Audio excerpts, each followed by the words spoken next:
Good evening, everyone. Super excited to be here this evening. Welcome all you guys to Mobile Home Investing for Newbies, our Facebook group. Just super excited and thankful to have all the members in our group. You guys have been really interactive lately. Seems like a lot of people are getting interested in mobile homes, and I'm just really grateful to have you guys all here. For anybody who is new to Mobile Home Investing for Newbies, our Facebook group is just a place for people that are looking to get started, find out where to get started, like first steps, and really kind of building your business out.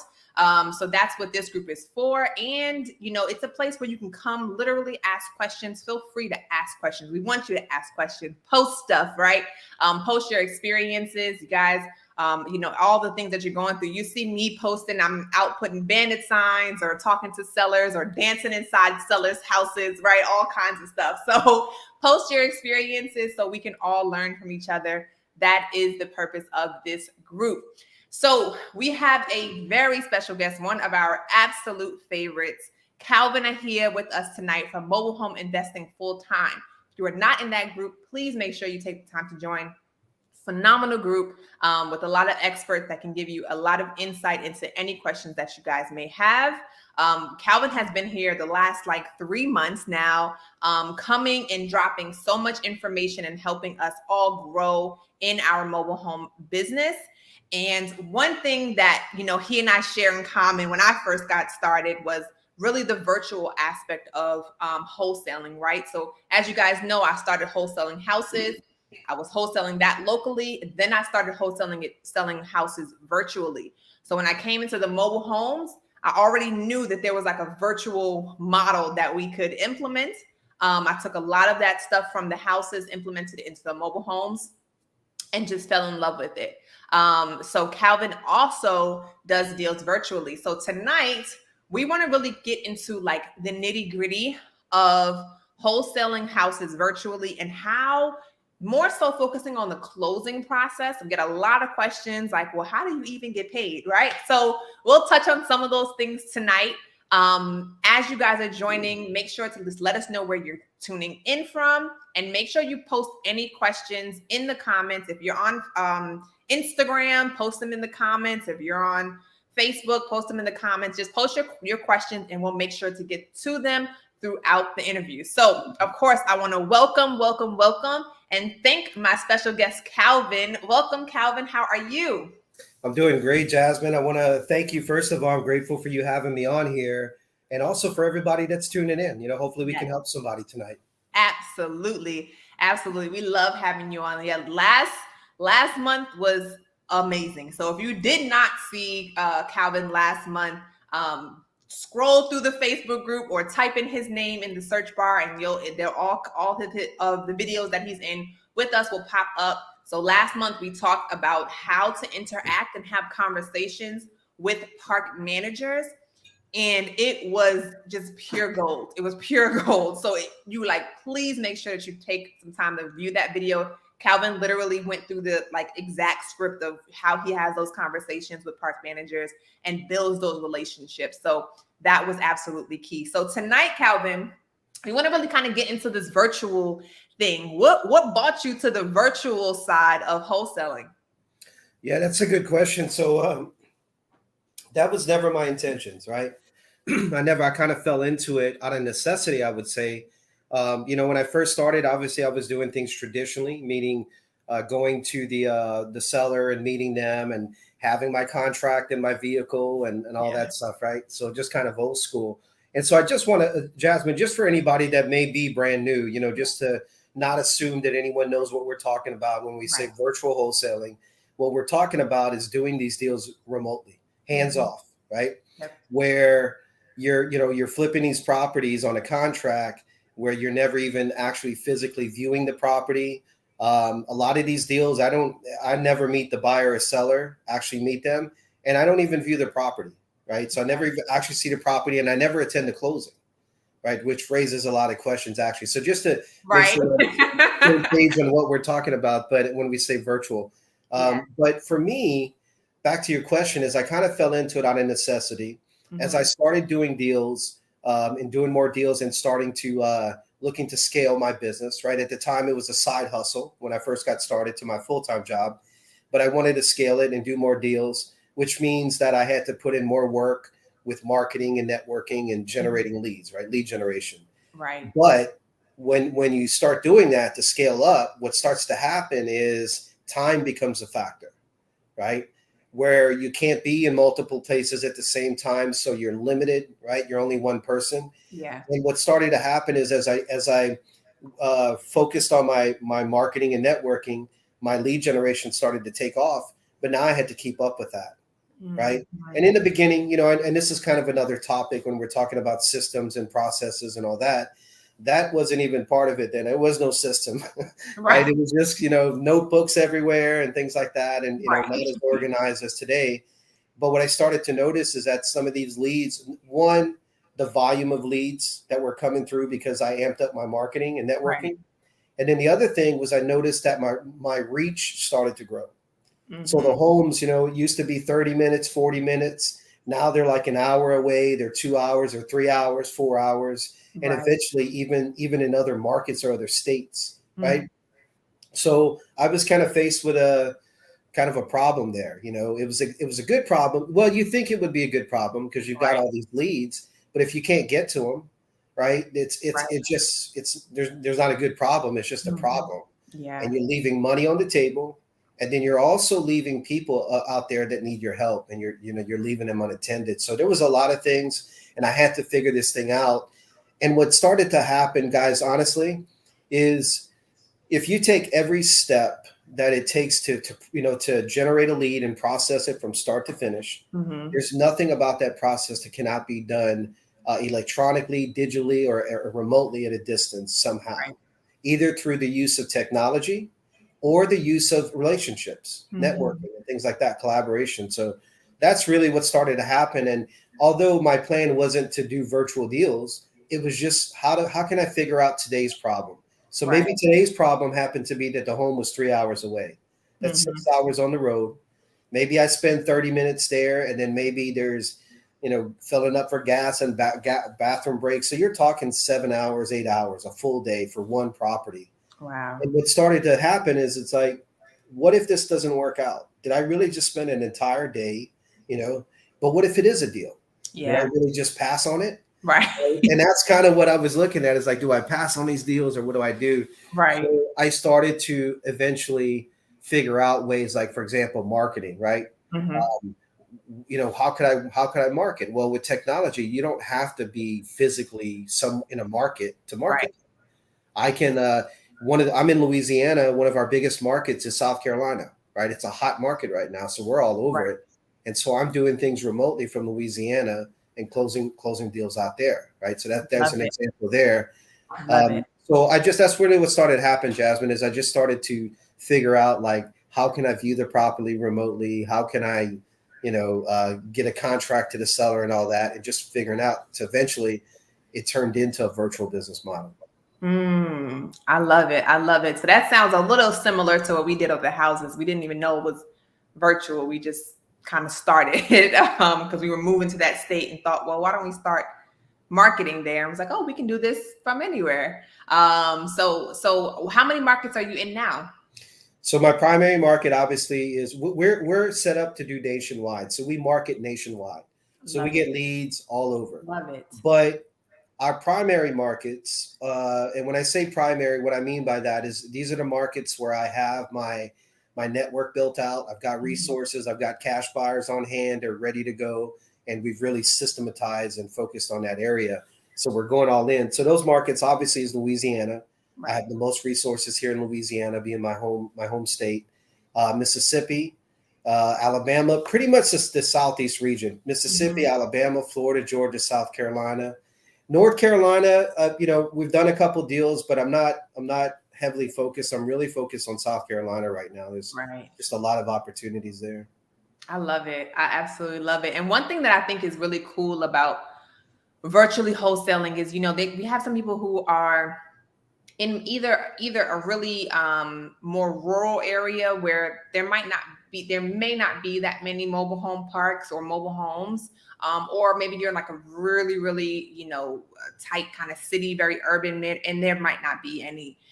Typically there may be some that may not have seen. I know my eyes. I was like, I didn't have mobile home eyes before. I have mobile home eyes now. Now they're everywhere, huh? Yeah, they're everywhere. I was like, where Yeah. were these things? Like, Yeah. they were always there, right? But no, like just being able to open that up. So if you're in a market where you feel like, I'm not in the best market, I don't have that many mobile homes, Yeah. right? You have the option, of course, maybe you could just check on your surrounding state, cities around you to see if there's something kind of still local-ish.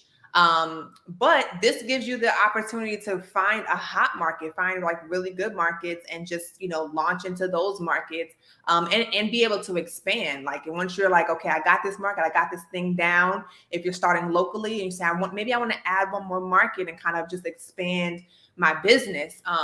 That's what virtual wholesaling offers you and gives you the kind of the ability to do, right? Yeah, I like that you mentioned that, because that's an important point. Like, there's a couple other reasons why you might virtual wholesale is because, like you said, it could be a problem with your market. So either there's a lack of deals, or maybe there's it's a saturated market. Maybe there's just a lot of competition out there. So maybe the deals are scarce, right? Yeah. So those would be a couple other reasons why someone would focus on doing it virtually. Yes, I love it. So tonight, right, we want to get into the closing process, because I get so many questions surrounding the closing process. So kind of like beyond, okay, you're marketing, you get your leads, you get the deal, and now you're marketing this thing and preparing to actually close it. So that's kind of the part we want to talk about from a virtual perspective today. So, what does that kind of look like for you? And particularly for, I guess we can break it down. So you got the deal. Now you're preparing to like show this deal, right? You're marketing it. You're getting tons of buyers who are interested. How are you going about showing your property if you're not physically there? Yeah, so that, obviously there's multiple ways. And that's the one thing that I want you guys, what I love about wholesaling, whether it's traditional or virtual, what I love about it is I feel it allows me to tap into my creative side, right? Because you need that, right? There's tons of ways that you can close deals, tons of ways you can market and all that stuff. Yeah. But let's talk about, so you talked about, showing the deal. So that can look a lot of different ways. That can look a lot of different ways. So one of the ways is first thing, figuring out the living situation. Is the home, is it seller occupied? Is it tenant occupied? Is it vacant? Right. That's the first thing one of the first things I dig into when it comes to the showing of the home. Right. And so with those scenarios, if the way I like to do it is if the seller lives there or is close by the home, or even if there's a tenant there, I still got to go through the seller, but I actually have the seller show the home for me. That's the primary way. Now we've got a deal right now that we're working in Lee County, Georgia, in Leesburg. Okay. That is, it's a virtual deal, and that home with the seller was okay with leaving it unlocked. The home is empty and it's sitting on property, and they want it moved.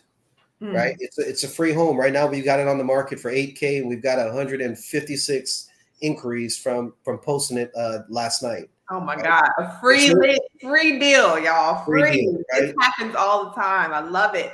So this particular situation is that there's no one living at the property. The seller doesn't want to go back and forth, and he's absolutely fine with leaving it open, right? And me showing the home and all that. So that's what I'm doing, is I'm basically, having conversations with buyers, kind of pre-screening them to make sure they're a good fit, and then sending them the address and scheduling them. So we put that deal in the market last night, and I had 3 showings today. I've got a couple guys that are coming over the weekend, but tomorrow morning I've got a guy that says he's got cash in hand and all that. So on that one, we're just letting them in. If it's in a park, there's some times where I might team up with the park manager, right? And maybe have them do it. In some cases, I mentioned I'm out in South Carolina. There are some deals. One of my students and buddies out there, Trey Seals. He's out in South Carolina, and we're teaming up. So Love we go like we're like teamed up like 50-50. We use a CRM. We've got systems and processes and marketing and all that. And we do our leads together. Anything in South Carolina. So with that, I'm using network teaming up and joint venturing to show that home. With the home in double wide that's vacant, we're just leaving it unlocked. Sometimes it's the park manager. Most of the time for my deals, it's the seller that's going to show it to my buyer. it. That is very interesting. That Yeah. is very, very interesting. I love it. I love it. And I think that again, just like being creative, and like thinking of different ways to make it happen. Because a lot of times, we typically have like a boots on the ground, if you will. So someone probably like Trey who, will just go out and take a look at it for us. I was actually just on the phone with Jan, who's killing it, and we were talking about this and just saying, we just have boots on the ground, like go out and take a look for us. For us primarily, right? There's a ton of people like in my Facebook group, your Facebook group, who are looking to get started, like looking for opportunity. So we just post in there, like we need somebody to go see this property or show this property for us. And oftentimes people are really excited for the opportunity to kind of get inside of a mobile home, show a mobile home, kind of get that experience. So you could be actually helping someone to get experience. Of course, you want to kind of run them through the process, but I think that's cool to even have just like the seller themselves show the home. I think my first deal probably is the only one where I just had the seller show the home. Otherwise, we typically have like somebody. But I think that's one of the biggest challenges, I'll tell you. Awesome. Yeah, that's one of the biggest challenges, even with my full-time students, is when they ask me about that part of it, when they start tapping into the virtual side of the game. When they ask me about that and I tell them I have my seller show it, it's like they just have this blank look. Yeah, right. The fear has taken over. Right. And I already know where that's going. Yeah. And that's what ends up happening. Like sometimes, it takes a little while, they're a little afraid of it, which I understand, right? Yeah. Until they do their first deal, and then it's kind of off to the races from there. Right. But yeah, so that's, my thing is this, like, to me, my seller is my bird dog, right? And they're doing it. I don't have to. I've done bird dogs, and I've done boots in the ground, and I send, I've looked at homes in other states by sending someone a Cash App and having them take pictures and meet the seller and all that. Yeah. So I've done that, but most of the time, the key to it here is really just about building relationships with your seller. Mm-hmm. And being more, instead of them being like a customer, being more like a teammate, like we're going to do this together. And having them see that in order for this to work, in order for me to win, they've got to win, and vice versa. Right. So we may as well just drag this thing over the finish line together. Let's work together. And when I build that alliance with them, because that's how I see it, they see my value, right? So this is the point where they see my value. And so this is way before we sign a contract, show the home, or any of that. This is early when we're having our conversation and we're building rapport. This is where they see my value. They know I'm going to make money off the deal, and they're cool with it. Yeah. They just need their problem solved. Yeah. Right. So we're teammates. And now, I send them in there, and because I know it's going to lead to the question is like, what if the buyer or seller cuts me out the deal, and how do I get my money? Right. That's where we're going. But yeah, team up with the seller. I love it. I think that's really awesome. And it just kind of like shows how important like building that rapport is, because we've had buyers try to cut in on our deals. And the seller actually tell on them, like, how dare you try to cut in on my friend's deals, right? Because at that point, like, we're buddies, So that just kind of speaks to the volume of really, really building good rapport with the sellers, to just have the seller show it. So that's awesome. And I'm sure that just like alleviates a bunch of just like headaches or just anything, like and probably time too. Time. And look, they live there. They have the home, they can take all the pictures you need or videos. Yeah. If you need a picture of the title, data plate, HUD labels, whatever it is you're looking for. Right. Like, what better person than the person that actually knows the home and all that? They're going to show the home. We're going to work around their schedule, all that. So they become a great, like, the perfect partner, basically, is what happens. And so that's really what I do. It saves me a lot of time, and I don't have to be there, to be able to show the home or even with the closing. Yeah, yeah. No, that's good. That's really good. And I'm assuming like your qualifying and everything is exactly the same as if it was a local. Your qualifying of your buyers is the same, if it's virtual or local. Yeah. Yeah, so I mean, and with that, I know a lot of people will ask, like, how do you qualify them? Like, are you checking their credit scores, proof of funds, all that stuff? It's not so formal like that, not for Right. me. Right. It's more just conversations. Like when I say like pre-screening and pre-qualifying them, I'm just looking to see if they're a right fit for the deal. Yeah. So every deal can be different, right? Maybe one has to move and then you got 30 days, and the other one can't be moved for 5 years, Right. right? There's so many different situations. Maybe it's on private property, maybe it's in a park. So Yeah. all those different things, all those factors.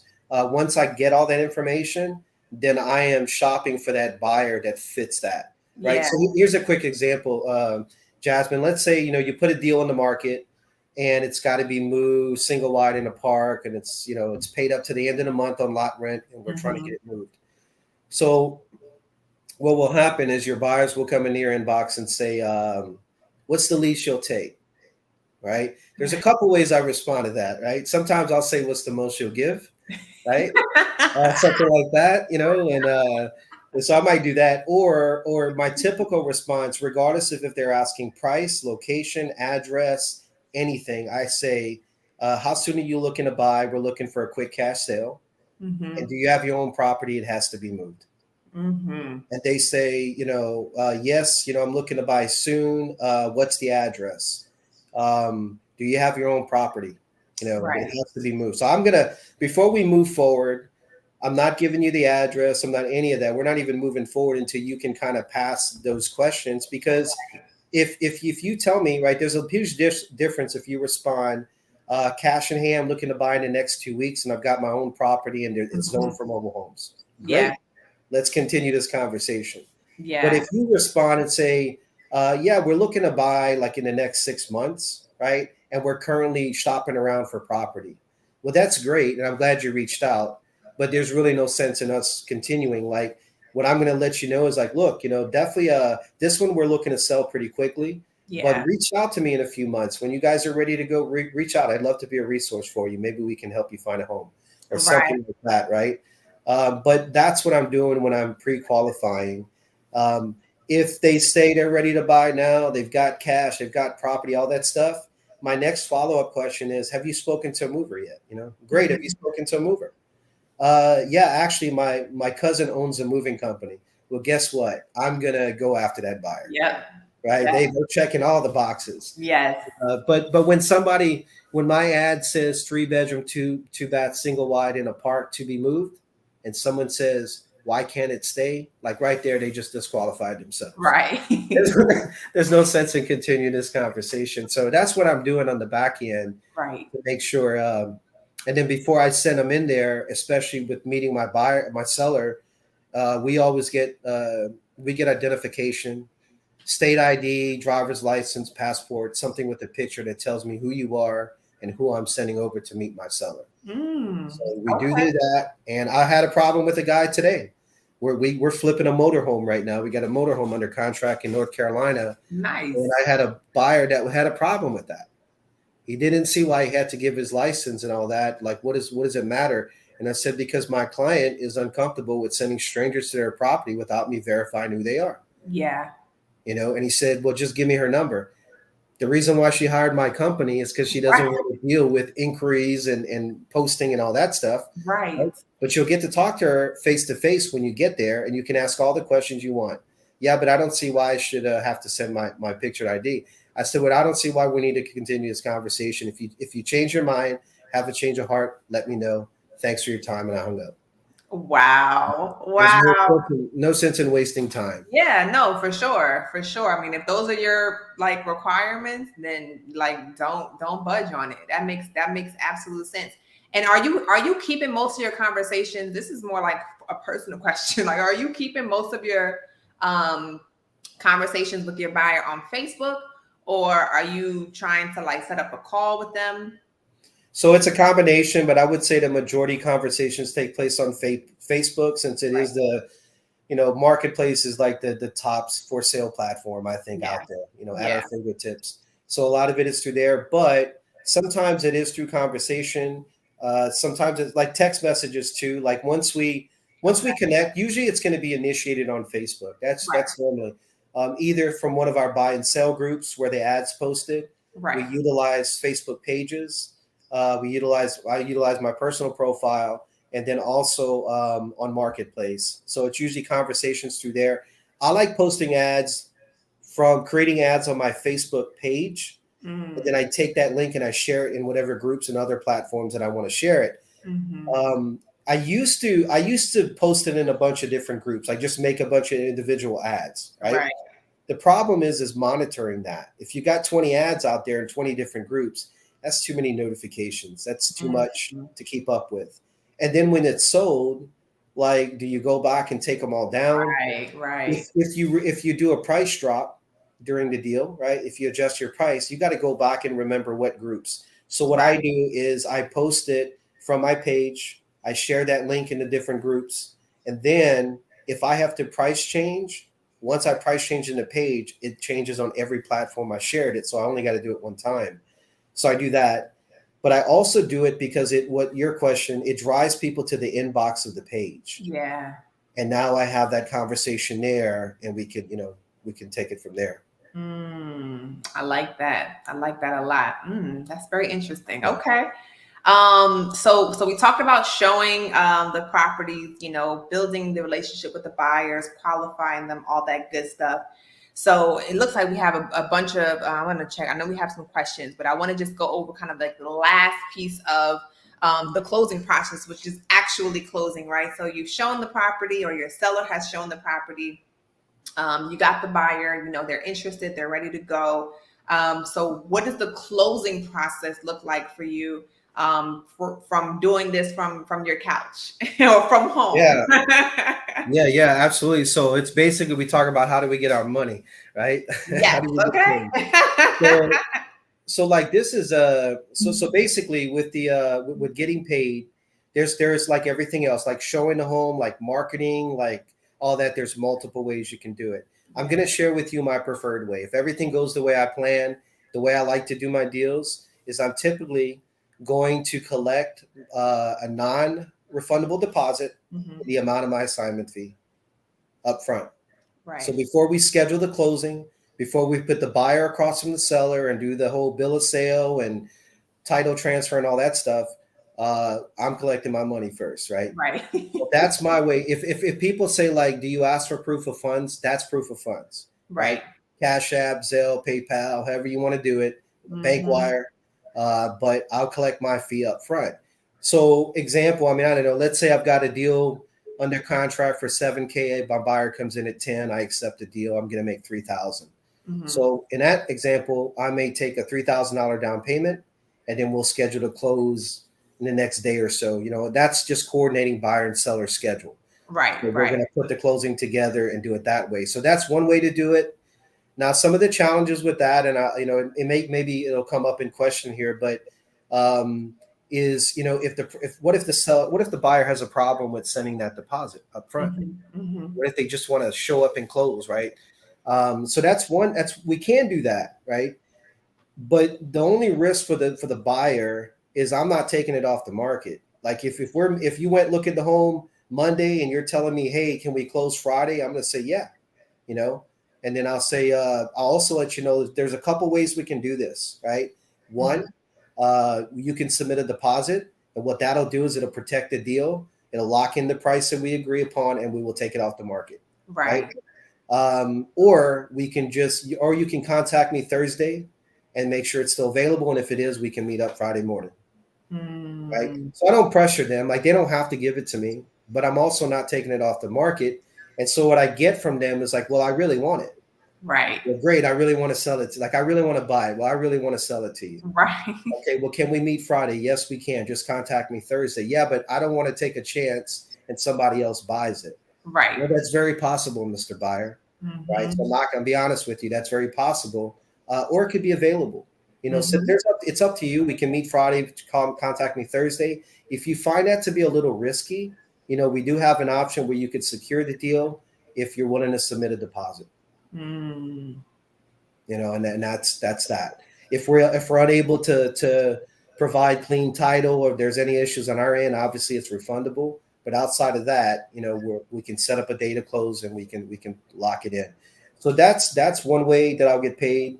Now there are some times where I've collected a certified check.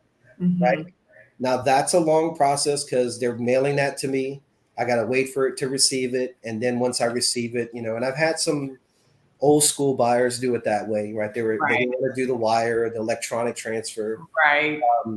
Another way that I will do it, if I'm not going to take the deposit up front, is I'll actually put my buyer and seller together, right? So maybe my buyer and seller is in Mississippi or Georgia, and I'm in Louisiana. I'm going to set up a time for them to meet up, either at an auto title company somewhere in their area, or with the mobile notary or somewhere at a Starbucks, right? They're going to do everything, but I'm going to instruct the buyer to show up with 2 payments, 2 certified checks, one in the amount of $7,000 in this example, and one made out to my LLC for $3,000, right? And you're going to hand that to the seller, right? And I've already instructed the seller to drop my check in the mail after the closing, and they're cool with that. Love it. So that's probably, outside of collecting my fee up front, if I'm going to do it all at the closing and I'm not going to be there, then I'll trust that. Some people may be afraid to do it that way, but for me, it's a certified check made out to my company name. Right. What are they going to do with it, right? I help them get their money. I delivered on what I promised. They're happy with me, right? They're actually on a high right now, right? The seller. So what they do is they text a picture of them dropping it off and let me know my check's on the way. Love it. Those are some other ways that you can get paid. Bank wires work too.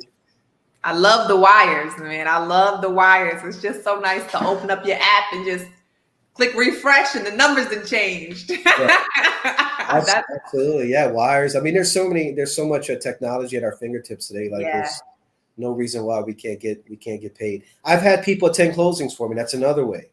I've had people to attend closings and wire me the money. So Trey and I closed the deal recently in the parking lot of a 7-Eleven. We got a deal we had been working on, and we had a few buyers fall through, and then we had some issues on the seller end with some documents and all that stuff. And so we finally get a buyer, the right buyer, saw the home, made an offer. We came to terms on a number, and they're ready to close. So I contact Trey and I said, "Hey man, are you available right now to go meet the seller?" And he said, "Man, we're actually loading up, and my family and I are taking a little mini vacation. We're driving, we're going to visit family." So I was like, "Uh-oh, what are we gonna do?" Right? And this was such a tough deal that we knew we had the right pieces. We didn't want to let it go. Right? Let's do. Speed is everything with wholesale. Yeah. Right? Yeah. So it's like, okay. So we just started talking about it. It's like, man, how can we pull this off? And I just mentioned to him, I said, "Man, too bad there's not someone there that's like you trust, that understands this process." He said, "I do know somebody." And it turns out that a really good friend of his, I think they did some wholesale together on single family. Okay. So he knew the process, and it was somebody he trusted, right? And we ended up having him attend the closing, meet the buyer and seller. I put the paperwork together. I sent it over to him. He had everything he needed. Trey connected him with me. I gave him the instructions. I coordinated the buyer and seller to meet him at the 7-Eleven. Everything was all set up, and then they ended up. I think we paid him like $500 for attending the closing. Nice. So Trey gave him some cash, and he was really happy with that. It made his weekend because it was like on a Friday night, right? So he gets his money, and so there's other ways. Networking, you can definitely do it that way. I love it. I absolutely love it. Those are all great ways to get the deal done. Okay, so that is your answer. It gave you multiple different solutions on how to close your deals virtually, guys. So there's no reason that you cannot make it happen. You can make it happen, guys. So I want to, it looks like we got a bunch of questions tonight. So let's, y'all are pumped up. I'm loving it. I'm loving it. Put some thumbs up in here. Let us know that you guys are truly enjoying this information. So let's see. We have so many. Okay, so let's see. My question is, if you're doing it virtually, how do you get them the keys to look at the mobile home? Yeah, look, so I know we mentioned earlier some ways. So obviously I'm Yeah. either networking either with a JV partner in the area, maybe a bird dog or boots on the ground. In Mhm. some cases, it could be the park manager that's going to give them access to the property. In some cases, I have a bird dog go put a lockbox on it or Yeah, something, I was just gonna say, right? yep. So there's the lockbox option. Or I might leave a key in the office with the manager that I built rapport with. They Mhm. know that I'm going to take care of them if we can get this home sold, right? So there's Right. that. I'm helping them, as far as the park and getting another buyer. So we're on the same team, and we may leave the key in the office and have the buyers, drop off their license, grab the key, view the home, come back and return the key and pick up their driver's license from the manager. So we've Mhm. done it that way. But yeah, so there's multiple ways, but it's usually through networking and or a lockbox. Yeah. So you already answered this question, so I won't have you answer this. He touched on basically, if you're having the seller show it, how do you avoid getting cut out of the deal? And essentially, like Calvin already mentioned, it's just really building a good relationship with the seller. Letting, obviously they already know the value that you're bringing them. So I think that's really, really, really, Yeah. really key. Transparency, that's the key. Yes. Let's see. Do you do the seller agreement? What's the process of getting it under contract? So I don't know if Calvin, if you want to do maybe on like the next one, maybe we could talk about getting the deal, virtually. Mm. So, if because I think that one's a little bit like a longer, because you have to go through the whole process, and I don't think it's drastically different from, doing it locally, but obviously there are some different nuances. So, because Yeah, this yeah, could we can talk about that real quick, and then, yeah. but yeah, as far as like, let's see if there's some things we can share about that could help you with getting the contract. So I mentioned earlier transparency, and if you follow me at all, you probably gonna hear me say that all the time because I think that's the key with everything, with everyone involved in a transaction, from the buyer, the seller, the mover, the park owner, whatever, anybody involved is being open with them, right? Right. So when we talk about the seller, right? Mhm. There's three things that you guys need to keep in mind of what you're doing, right? And the first thing is you're building rapport, Yeah. right? People like to work with people they like and trust, right? So building rapport is key, and this is why I prefer referral leads over inbound leads. These Yes. are the best leads, right? Because Yes. typically someone else has built the rapport, and because of your relationship with them, that rapport is transferred over. So that Yes. means that there's no wall there, initial wall. You can just walk right in. So I Yes. like that, So rapport is first thing, guys, that you're doing. The second thing you're doing is you're gauging motivation. Sometimes I feel like some people struggle because they go in assuming that there's a problem, and you got to find out if is there a problem for you to solve, Mhm. right? Why are they selling? What's their time frame? The one thing that I tell people is that your job is every problem is attached to a clock, is how I see it, right? And that the longer the clock ticks, the bigger the problem becomes. Yes. So your job is to figure out what their clock looks like, right? And gauge motivation. The third thing is collecting info on the Mhm. property. So those are the three things you're doing. If you do a good job in there, anytime that I have a student or a newbie reach out to me because their deal's falling apart or they're Yeah. trying to figure out what happened here, it never fails. We end up right back at the beginning of that conversation, Yep. and their ability or inability to build clean rapport and trust with that seller, to where again they see you as an ally. Right. And so that's really the key to it.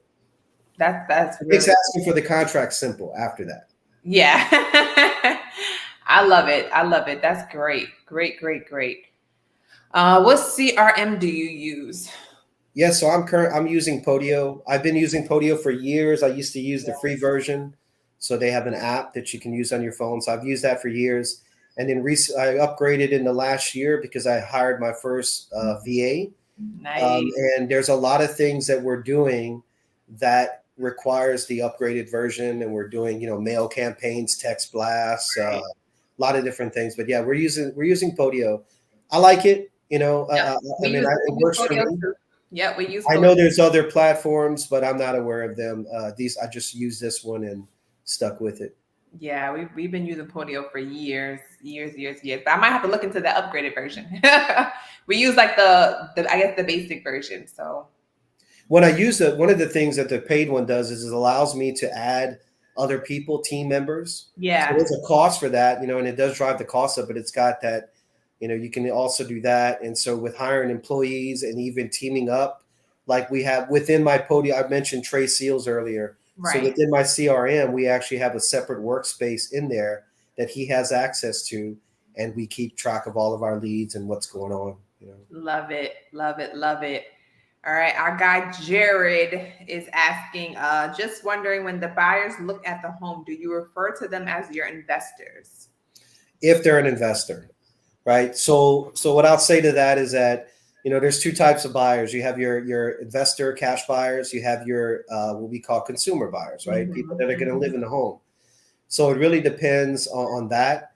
So there's a couple ways. Let me kind of the way I present myself to the seller and what I'm doing for them is I let them know first off. Listen, so just to be open with you, tell you a little bit about our company. We buy mobile homes statewide, right? Mhm. So my partners own parks throughout the state of Louisiana, right? Whatever state we're in. Mhm. They own parks throughout the state, and what we're looking to do is buy mobile homes to fill vacancies in those parks, right? Mhm. So just contacting you to get some information, right? Take a look at the home, and if we're interested, we'll make you an offer, see if we can come to terms. And that's really it, right? So I don't even say invest. I mean, I don't even really use the word investors. I just say partners. And my job here, I kind of let them know like I'm kind of the gopher. I'm here to take a look at the deal and bring Yeah. it to the table, right? So they don't see me as the decision maker, which kind of keeps the pressure off of me when they're saying like, "How much will you give for it?" Let me Yeah. talk to my partners, right? So it buys me some time. Now, what I also explain to them when I talk to them about this, I'll tell them, look, there's a few ways we might be able to help you here, and that's the Mhm. purpose of my call. The first thing is I tell them how we're buying homes, and so Mhm. so one the first thing is looking at your home and seeing if it fits our criteria, and if interested, we'll make you an offer and see if we can make a deal, right? Right. The other way we can help you is that with being in a mobile home business, we get tons of buyers that contact us on a daily basis, right? That are looking for mobile homes just like yours. So sometimes what we can do is help sellers like yourself by connect them to one of our buyers. And the way we get paid is well, I'll say like the best thing about it for you is the way we get paid is from our buyer, right? So whatever number you and I can come to terms on that you need to get for it, whatever fair price we can come to terms on, that's what you get at closing, paid in full, and we'll get paid on the back end from our buyer. How's that sound, right? So I'll have that conversation, and then the other way I'm going to let them know is the other option too, if we're really trying to get it sold, is to get it out there and test it on the open market, right? Mhm. And so we also have a team in place that can do that, which means that we're gonna handle all of the inquiries, right? All the tire kickers and fill. So I'll say things like that to the seller. I'll say something like, Yeah. Jasmine, you and I both know, if you're selling something online, 80% of people that are gonna inquire about it are gonna be wasting your time, right? Yeah. I'll say something like that, and Jasmine might say, "Oh yeah, no, I get it. You're absolutely right, or I know what you're talking about." And that's just trying to get us aligned, Yeah. right? But I'll let her know too. But look, so that's one of the best things about our program is that we have a team in place that'll handle all that for you, right? You mentioned that you and your husband were moving and packing, and you got kids, and you guys work full time, right? So what we do is we just look, to become a resource for you and take some of that burden off your hands and see if we can get your home sold quickly. You Love know, it. would you consider working with us? And then they say, yeah, you know, yeah, just I need to get 10K for it. I Okay. love it. On. Yeah. I love it. Awesome. Awesome. You're always bringing the fire with you. I love it. Yeah, that was fantastic. So there are like a couple of questions. I'm gonna skip over some of them because they all are asking the same thing which you answered. So again, how are you getting yourself with the middleman? How do you know he's not going to take your money? So there's like 4 questions that you guys asking the same thing. So as he already mentioned, there's a couple different ways he goes about that. So we will skip over that. We already talked about that. How do you actually close a deal? Do you have the seller sign over to the title to the buyer? How do you actually close the deal? Do you have the seller sign over the title to the buyer? Yeah, eventually at the end, what's going to happen is there's going to be a bill of sale or purchase agreement, whatever verbiage you want to use, that's going to show the actual transfer agreement between the buyer and seller. So Yeah. at some point, I'm going to put them together, right? And I'm usually the one that puts that document together. There are other times where the seller might have one, or maybe they have a notary or somebody they trust that's going to notarize the transaction, and they have a bill of sale that they're going to use. So that's fine. Yeah. But that, and then there's going to be the signing of the title on the back. I love it. The seller has to sign it over. Perfect. Got Lisa Jones saying, "Hey, Jazz and Calvin. Hey, Lisa girl." Hey, that's my friend Lisa. I know that's my girl. She came out to the conference. She was on it. She's been on it. She's been on it. I love it. Hey, Jasmine and Calvin, when do you use the mobile notary when doing it virtually? So when do you choose, I guess, to use a notary? Most of the time, that's what I'm doing. I mean, I always try to get everything notarized. So I'm literally, like, for example, I'll just call. I'll get on my phone and I'll start searching mobile notaries in Orangeburg, South Carolina. Yeah. Right? And I'm gonna start calling them, and I'm just gonna let them know what I'm looking to do. And what I'm letting them know, though, is one of the key things is I'm letting them know that all they're doing is they're gonna witness the transaction. That's it. So they're not required to guarantee clear title, right? This is also a strategy you can use even with an attorney, right? You can have an attorney witness this, and you're just letting them know that, just to be clear, you're not guaranteeing clear title. You're just going to witness the transaction. That's it, right? Because that's the one thing that they don't want to. There's work involved when they got to clear that title, right? You've already, in your process, you should have already done that, right? So it's clear. And the seller has provided enough documentation, right? And you verified, so you're confident there. But on the back end, you're just going to make sure that seller has the title on them, and you put together that bill of sale, and you just have them meet up, and you have someone witness that. So I mean, I always I've done deals even traditionally or virtually. I've done it in a Home Depot parking lot, at McDonald's, at Starbucks, at things like that. So you can. I like the mobile notary, especially after COVID. Like, COVID really challenged. Well, I say this, not that COVID challenged me. I was already starting to do the virtual model. So when COVID happened and everything shut down, my model fit. I was already doing things from a distance and remotely, and not going to showings and all that. So it really, I think it kind of helped me. It pushed me in that direction. Yeah. That's awesome, though. That's really, really awesome that you were already, doing that, and it just fit right in. So that's perfect. And like you mentioned too, so we do use the mobile notaries for both. We use them for local deals too. Like if you're actually going, sometimes we have sellers who are older, or, different situations where they don't want to be, necessarily driving. So we will just sometimes have the mobile notary just come out. So one thing I would say is call, like Calvin said, call around and get some quotes, guys. Get some different quotes, because you'll have one person charging you $250.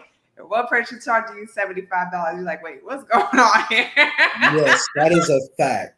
Yes, the prices are all over the place, but I figure by that point, I'm pretty certain we've got a deal, so we're going to close. So right. And I honestly, like in the beginning, I was covering that cost, but now I actually pass that on to the buyer. Yeah, yeah, same.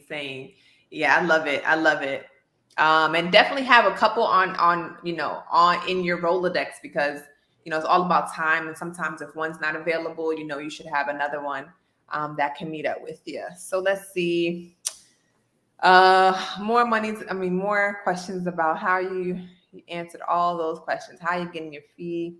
So who does the closing? We talked about that. Okay, here's a different one.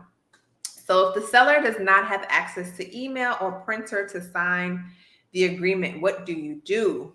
Smartphone, if they've got a device, they can sign it on there.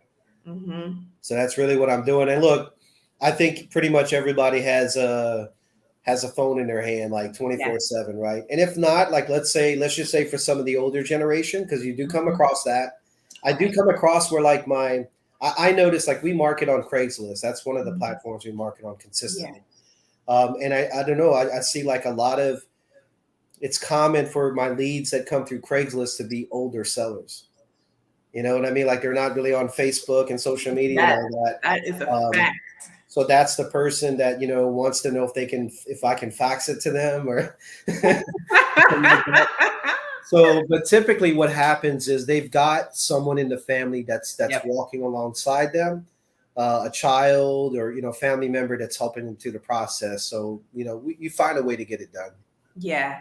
Yeah, absolutely. And what I've done too is I've sent them like I've mailed them a contract, and if it was like mailed it, highlight everywhere where they need to sign with a um with a return envelope, stamped and ready to go, and that helps too. So that's just another solution for you And guys. I'll send it through my phone. Yeah. Everything can be done from there. Yep. Yep. Someone said they like the what is the most you will give. I love that too. Oh, yeah. That is a good one. They said, "Who is this guy? He's a G. This is Calvin Ahia. If you don't know, now you know." I love it. Okay. So can you tell them to cash app you your 3,000, or is that a no? Yes, you can. Yeah, look, I mean, Cash App, PayPal, Venmo, Zelle, Yep. it all works. Or go to Yep. your bank and we can set up a wire. Yeah. All that works. Or certified check. But yeah, all those ways. Like, there's just so many options now where you can transfer funds. Facebook has a Facebook Pay option. I've closed deals that way where people have paid Oh me through yeah, Facebook. it does. It does. I forgot all about Facebook Yeah, Pay. yeah. That's actually a pretty cool option, and it's just like Zelle. You're just going to connect it to your bank and send the funds. Yeah. Okay, this is a longer question. But to get to the sum of it, typically how long is the closing process, considering you have to check the title for lien to make sure there's free and clear to sell without any issues? And if the buyer needs to get approved at the park, how long of a process is this, considering you have to deal with the park manager? Yeah, so I guess the first part of that question, as far as the closing process and the due diligence part, so the due diligence is obviously going to take place early in the transaction. So the way I teach wholesaling is I break it down into 10 steps. So we teach it as a 10-step process, right? The Mhm. first step being lead generation, the second step being talking to sellers. Step 3 is the due diligence, right? Right. And with that due diligence, what we're doing is we're looking for anything that could hinder a clean transfer of ownership. That could be in the form of an existing mortgage. It could be in the form of a lot rent that's past due at the park. Maybe they're being evicted. Mhm. It could be a lien. It could be taxes owed. It could be multiple things. So we're doing that in step 3. So this is before the contract signed. This is before once we're able to generate the lead, step 1, and talk to the seller, step 2, right? Step 2, we've gauged their motivation, we've collected info, and we've built rapport, right? That's what happened in step 2. So now we get past that, it's due diligence time. We're doing these 3 steps before we get too deep into it, right? Mhm. Before we start sending people and all that and signing contracts, let's verify, Yes. right? And then once we get through that, when you get to your question of closing the deal on the back end, now it's seamless. You've already done the work, Yep. right? So you've done it up front. So what was the second part of that question? Then she said, as far as if the buyer needs to be approved at a park, how long is that process basically? So that approval process is going to vary from park to park, Mm-hmm. right?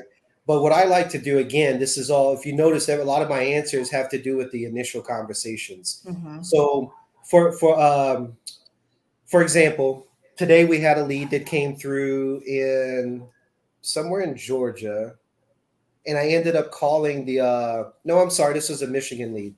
But so I called the park owner, to the park manager today, and had that call with them and just talked about what I'm looking to do. It's in that conversation with them that I'm going to find out what the application process looks like, and Right. who my point of contact is going to be, right?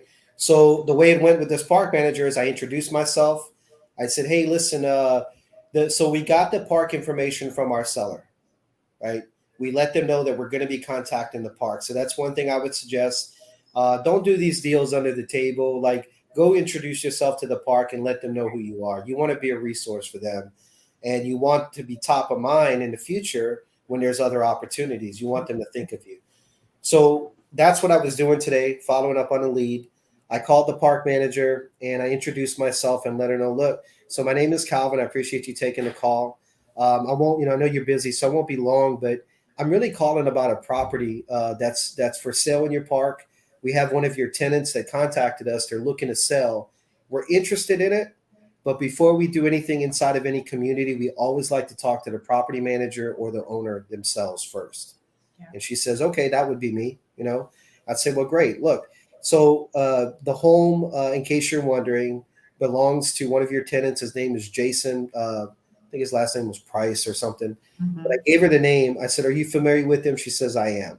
I said, okay. I said, he contacted us looking to sell. He's looking for an offer.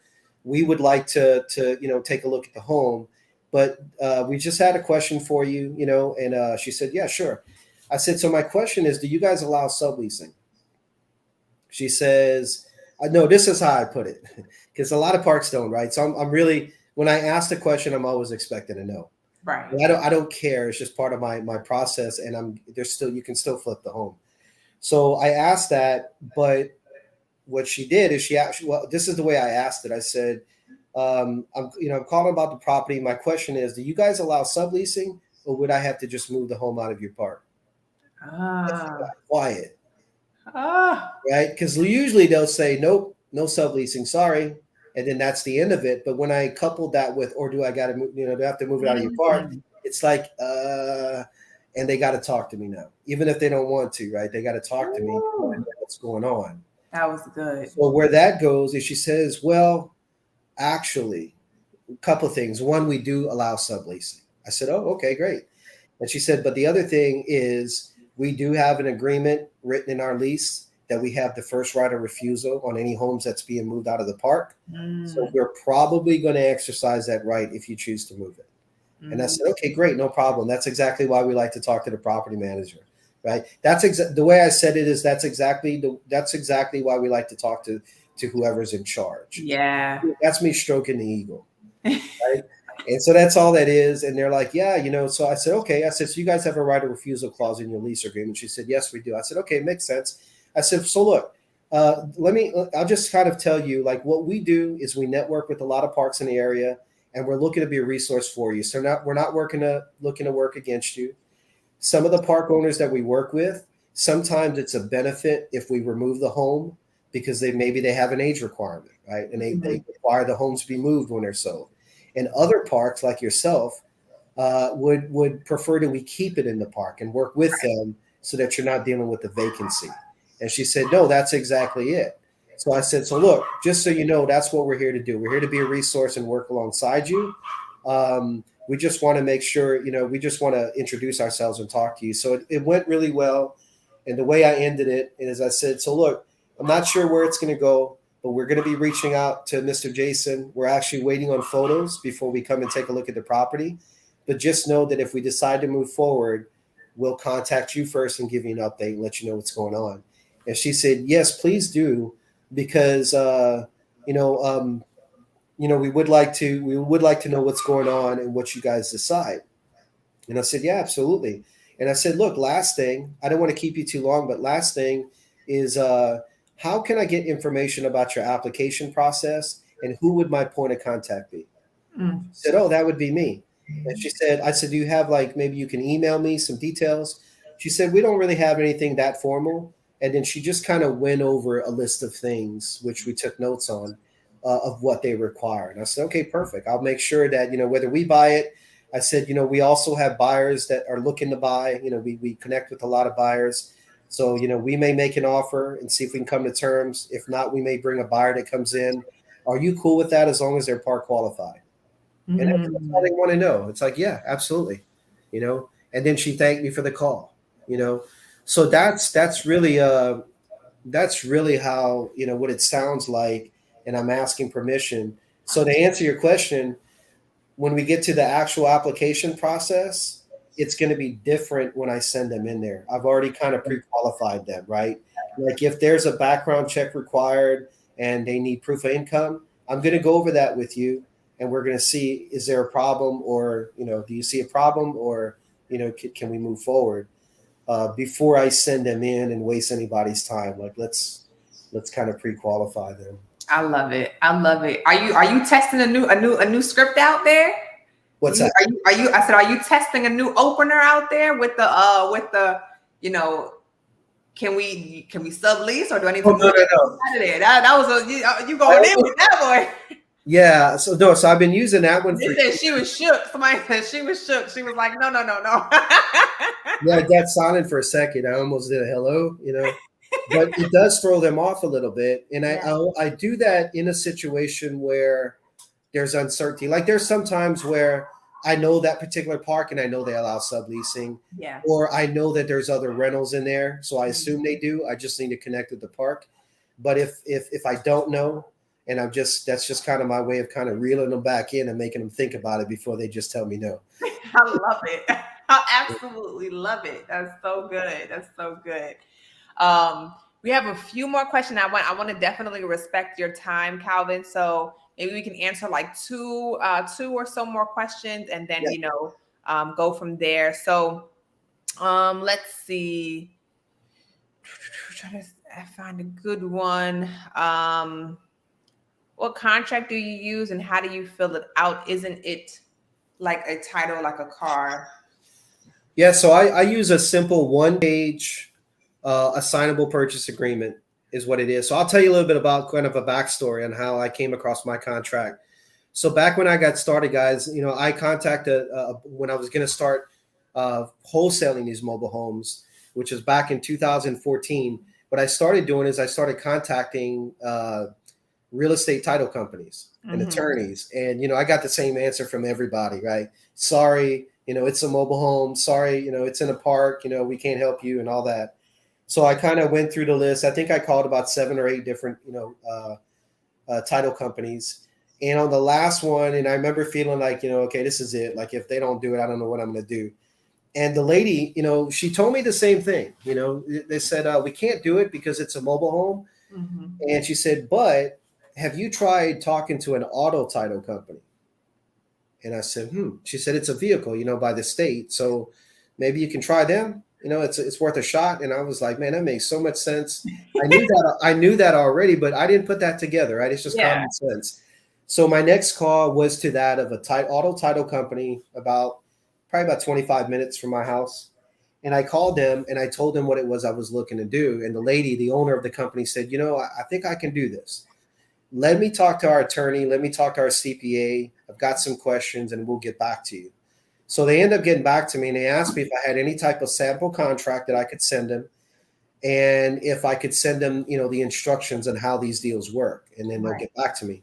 So I did. At the time, the only thing I could find was like your traditional wholesale contract for real estate, which is a little lengthy. It's Yeah. very intimidating. It's Yeah. got a lot of irrelevant verbiage in it, So, but I sent them. I did modify it a little bit, but I sent them, and it was like multiple pages. After they took a look at it, and saw what I was looking to do, they came back to me and said, "Yeah, we can do it." And I said, "Okay, great." And then we modified it down to a simple one-page agreement. They're like, that's all you need. Like this is stating, so it's very simple. I always say that it's so simple, like a sixth grader could read it and know what's going on here. Yeah. So it should be, and it's less intimidating to the buyer. But that's how I got my contract. And again, the only difference, guys, like when we're talking about wholesaling for anybody that's brand new, is that what you're doing is you're playing the middle person. You're utilizing a tool called an assignable purchase agreement that gives you two options, right? You can either perform as the buyer and show up at the closing with whatever number you came to terms on with the seller, right, and be the buyer, or you can exercise your option to assign your position in that agreement to a third party. That's all you're doing, right? And so I'm choosing that second option, and I'm bringing the buyer to the table for a fee. Yeah. Right, and they're going to step in my place. So that's basically what's going on. I love it. That's great. That was that was a great tip. And it's like sometimes you don't just process those things. Like somebody got to say like, oh yeah, that does make sense. An auto title company, right? But that's dope. That's dope. Somebody said they need a tutorial on that Podio setup. Okay, so we have a question here. Do you have the seller sign the bill of sale for the buyer with how much they actually bought the home for? Yeah. So what I do is I actually use the bill of sale is going to show the actual price, and I'm going to use another agreement between me and the buyer to show the fee, so that they can have that for their record. So for whatever they're filing, they're going to show that. Let's see. So we did a deal today. It was 23 and 3. So the seller got 23. My portion was 3,000. Right. So what's happening is there is a actual bill of sale created between the buyer and the seller, right? And they're going to sign the back of the title and sign this document. It's going to show 23,000 purchase price for the property. Right. But there is another document that is what we call in wholesaling like the B2C side of the transaction. Your A to B is the assignable purchase agreement between you and the seller. The B2C is a contract assignment showing that you're assigning this over to them and what your fee is. Right. So my fee is on there. I'm very transparent, and I'm okay with the buyer and seller knowing how much I'm making. Like that doesn't bother me. But so it's on there, and that's for their record to show, so they can allocate exactly how much they've got in this deal. Most people don't care. Yeah. Most people don't care, right? Now, I have done it other ways where it does show everything, and it shows like the seller is giving me a finder's fee. Right? So I have taken it that way as well. So it's almost like closing. There's multiple ways to do it, but that contract assignment between you and the buyer is probably the best way. Yeah, I totally agree with that. And then we'll take this last question, guys. Are for sale by owners easier to do, or do you only go through park managers? So I typically go direct to seller, right, to the homeowner, and I'm usually dealing with them.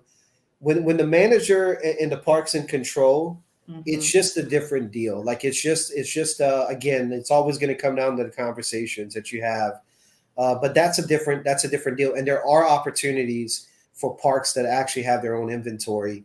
But you got to get in. Like there's sometimes a conversation with that park manager. They'll see you as competition, right? That's usually the problem there. And then others will see you as a problem solver, and they would love for you to help them get their home sold, right? So those are the people you want to work with. But the other one, the ones that are a little hesitant, it could be, just be aware, it could be that they see you as competition and they don't fully see what you're bringing to the table. So you might have to revisit that conversation and make sure that they're clear about what it is you're looking to do, because you can be a resource for them. But I'm typically dealing direct to seller. Love it. This was great. This is Alex Wholesales. What's up, Alex? Got Gigi, of course. Love ya. Love the support. Who is this? I don't know who this was that commented this. I wish that StreamYard would just show me people's names. Oh yeah, I think they have to opt in and they have to do like the most, guys. So of course, if you want your name here, so we can actually call you out and answer your question, go ahead and optimize through StreamYard. But this was great. Great, great, great. As always, Calvin, we want to just thank you so much for taking the time to join us monthly to bring such immense value to our group at large. All of us are learning, so we really appreciate you, taking the time to do this. And guys, if you have not already, as I mentioned earlier, make sure you go join Mobile Home Investing for Newbies, follow Calvin, all that good stuff, and get to it. And you have something coming up soon, right? Yeah, we do have an event coming up on the 20th of the month. We've got a Right. 5-day masterclass that we're putting on that we're really excited about. We're going to be talking about there's 5 days. We got 5 speakers, right? They're 5 3-hour classes, and it's going to be a Monday through Friday. And we're talking about 5 different exit strategies around mobile home investing. So the first thing we're going to start off on day one is we're going to go over virtual wholesaling. What we're talking about today, we're just going to dive a little bit deeper. Um, Now that you've done a couple deals, right? The Yep. next step is maybe to do it virtually, and that Yep. way you can expand your deals. So we're going to talk about that. Day two, so now you're wholesaling mobile homes. You're stacking your capital up, hopefully, and you're planning on maybe buying some assets, right? Hopefully, that's where you're going. That should be the end game. Yes. So what we're going to do on day two, guys, we got my friend and yours, Jasmine, Abdul Shabazz, Yes. coming in to share some fix and flip tips, right? So Abdul does a lot of different things in the mobile home space, but Yes. his experience in repairs, sourcing deals, analyzing them, and then turning them into either cash or monthly payments is where he comes in. So he's going Yes. to show you how to do that. On day three, I got my man out of Houston, Marlon Williams, Oh, coming nice. in. Marlon is a mobile home and land expert, right? So Mhm. one of the things that he does that he specializes in is he'll buy large tracts of land, and then he'll subdivide it into like half-acre lots, and then he sells the dream of land ownership to the homeowner sitting in a park, right? They own their home, they paid it off, now they're just paying lot rent. The next step for these guys are to own their own land. So Yeah. Marlon's selling that to him, and he sells it on cash or payments, right? Mhm. So the one thing that he's going to be bringing that's really valuable with his experience is the conversation with the county, with the city, with municipalities, permits, red tape, all that stuff. Yes. That's really his strength, and that's where all the hard work takes place. So he'll be sharing that. On day four, we've got Kelly Harden, another Yes. heavy hitter. Kelly does a ton of stuff too, but her passive income portfolio is really starting to take shape. She's Yes. really killing it there. But she's going to be showing us how she's utilizing credit and credit cards to build that empire, right? Mm-hmm.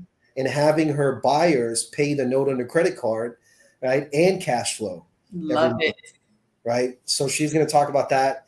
And then on day five, I think I'm most excited about this one, not to take from anyone else, but we're going to close out strong with Artina Marie.